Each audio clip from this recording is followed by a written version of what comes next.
looking like, what's going on? What we doing wrong? Like, what the fuck? Y'all know what y'all doing wrong. Y'all have bodies still in the building from months.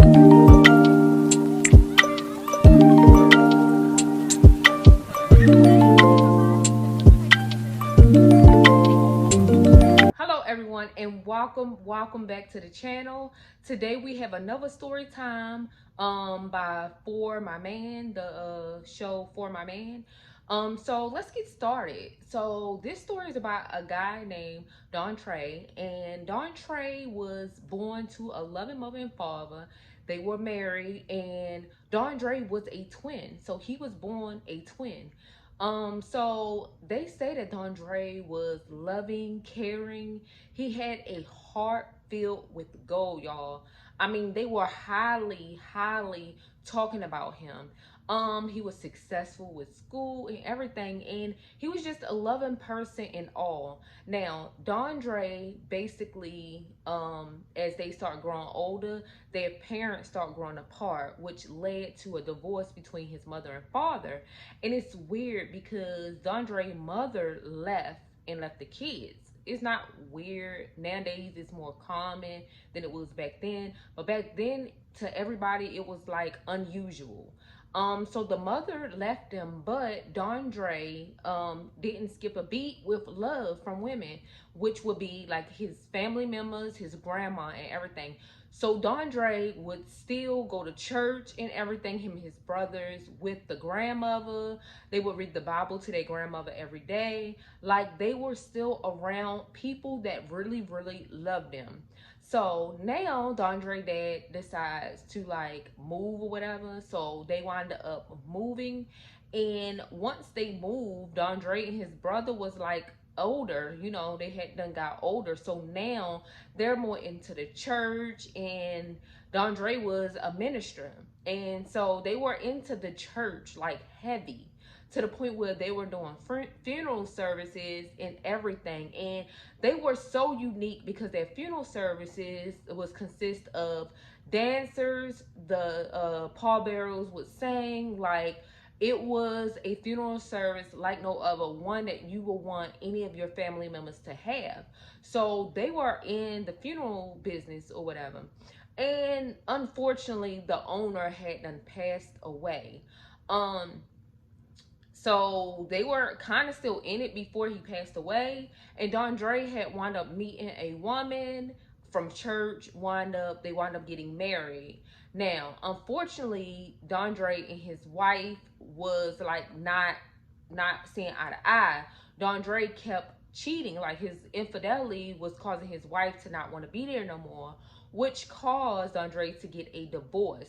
Now, Dondre had 9 kids of his own, but he only had 3 with his wife. So they wound up separating in everything, which led to basically Dondre like in the church. Now, the owner died, far as like the funeral services and stuff that led that. He wound up passing away, causing the downfall of like the funeral home.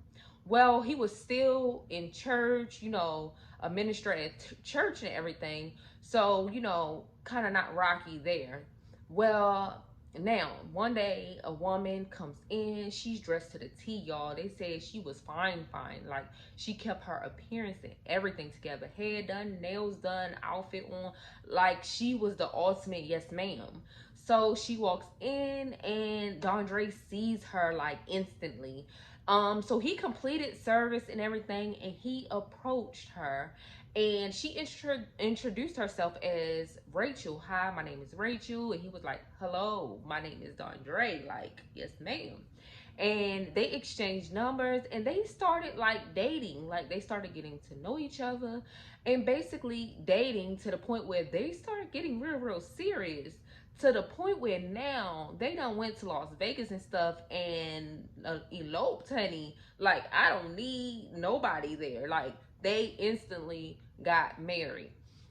So now they are married, and Rachel and Dondre decides to basically start a business because Rachel was good at that. She knew how to start a business and keep the business going and flowing, to the point where Rachel starts the business, but she gets her husband Dondre to like join in, and he agreed. They invest money, and they create their own funeral home, to the point where like it's jumping, because they are now entertaining like they was at first. Like it's all back to normal for Dondre. So he hires his brother to do it, because they was doing it together before, and that's how it was so successful. So now he got him, his brother, his wife controlling everything. She signed the checks. She do the money stuff. Like she makes sure they good. Now, mind you, Rachel still have a high spending like level. Like she like nice things, and Dondre better keep her there, but at the same time she's making sure it happens. So now like they live in life. Like she's spending money, Dondre working, they doing a funeral service. The list goes on, to the point where now Rachel winds up pregnant.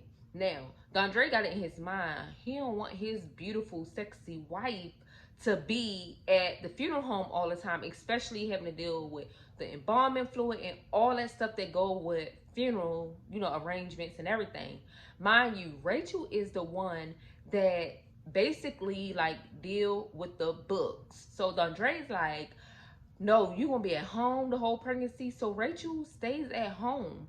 Not Dondre not realizing that, like my wife handles all of this stuff. So he's basically like winging it on his own. But he keeps it going, and little Rachel still out there at home, going to the mall, going to the nail shop, getting her toes done, honey, because she like, baby, like I need to be pampered. Like I want the finer things in life.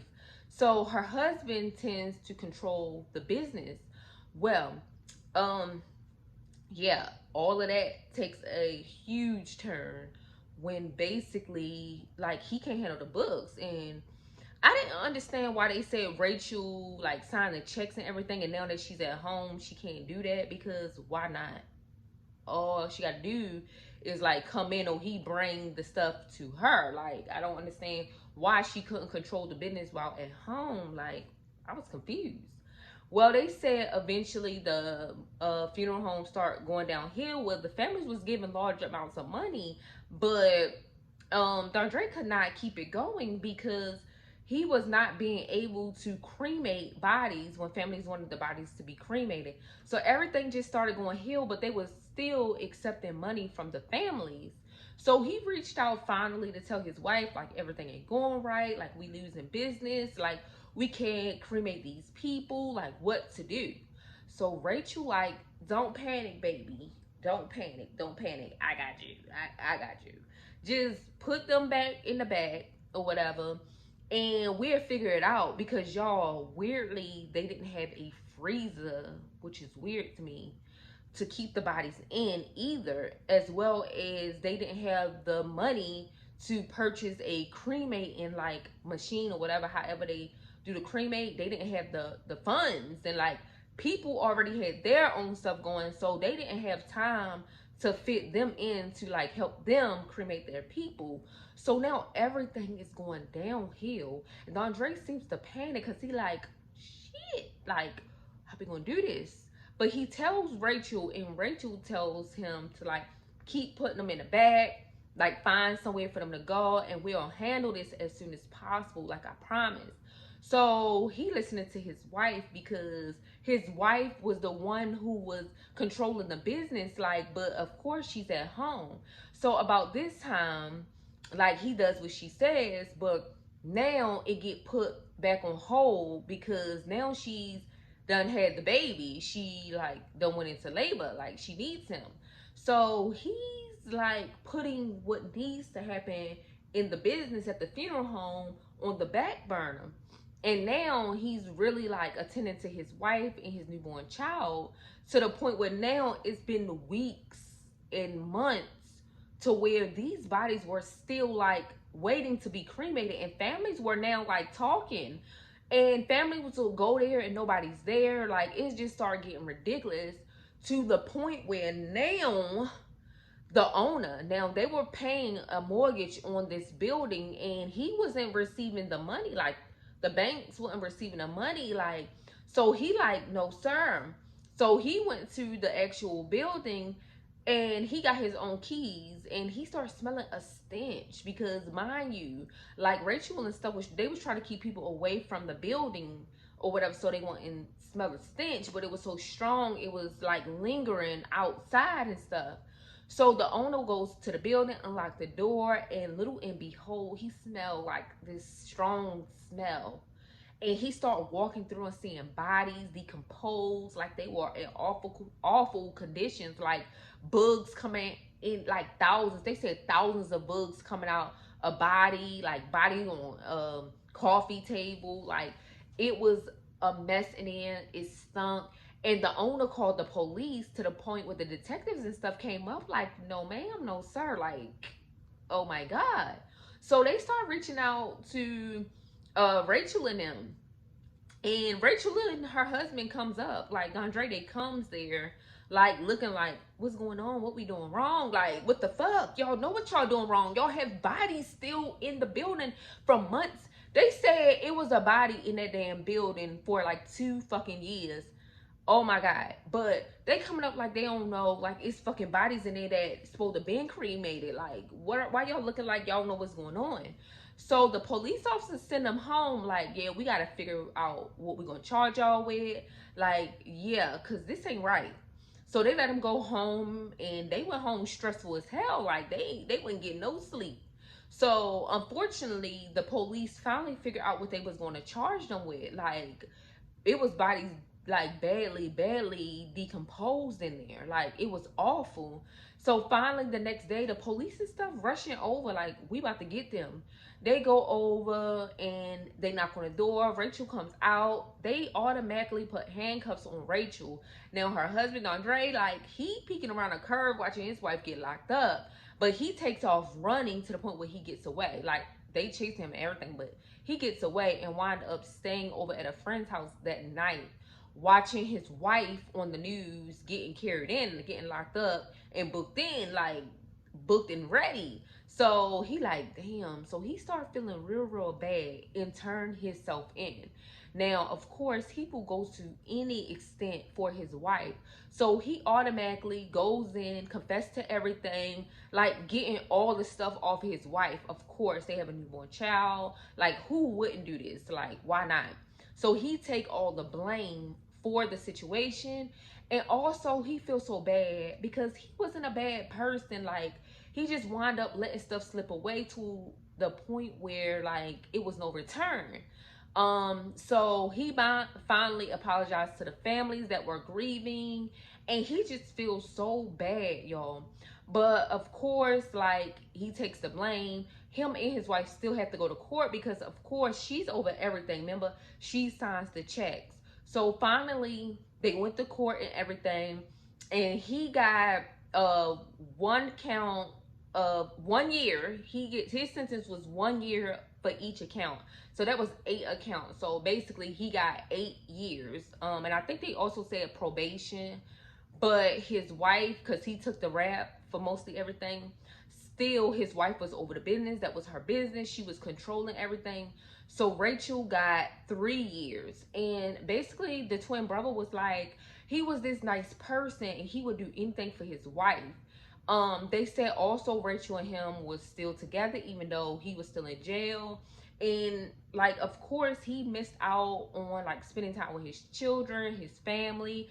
Like, he did the crime, so he was willing to do the time, but he was also missing out on family and stuff. And they said he really regretted everything. And basically they said that even though it was his wife's idea, like, he could have done better. And like, you know, like, because she was at home making sure that their baby was going to be okay. So of course he took the blame or whatever, and he felt really bad.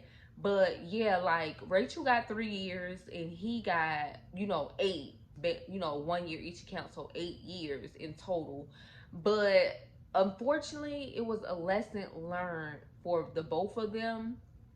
And basically they said that Rachel and him still together as why he in jail, but when he get out they're going to still be together. They're still married and everything. So yeah, You guys, I hope you like this story time. And remember, this is on For My Man. It should have been For My Woman, but hey, it was on For My Man. And you guys, don't forget to like, comment, and definitely subscribe to this channel, because we are family over here. And we yeah, yeah.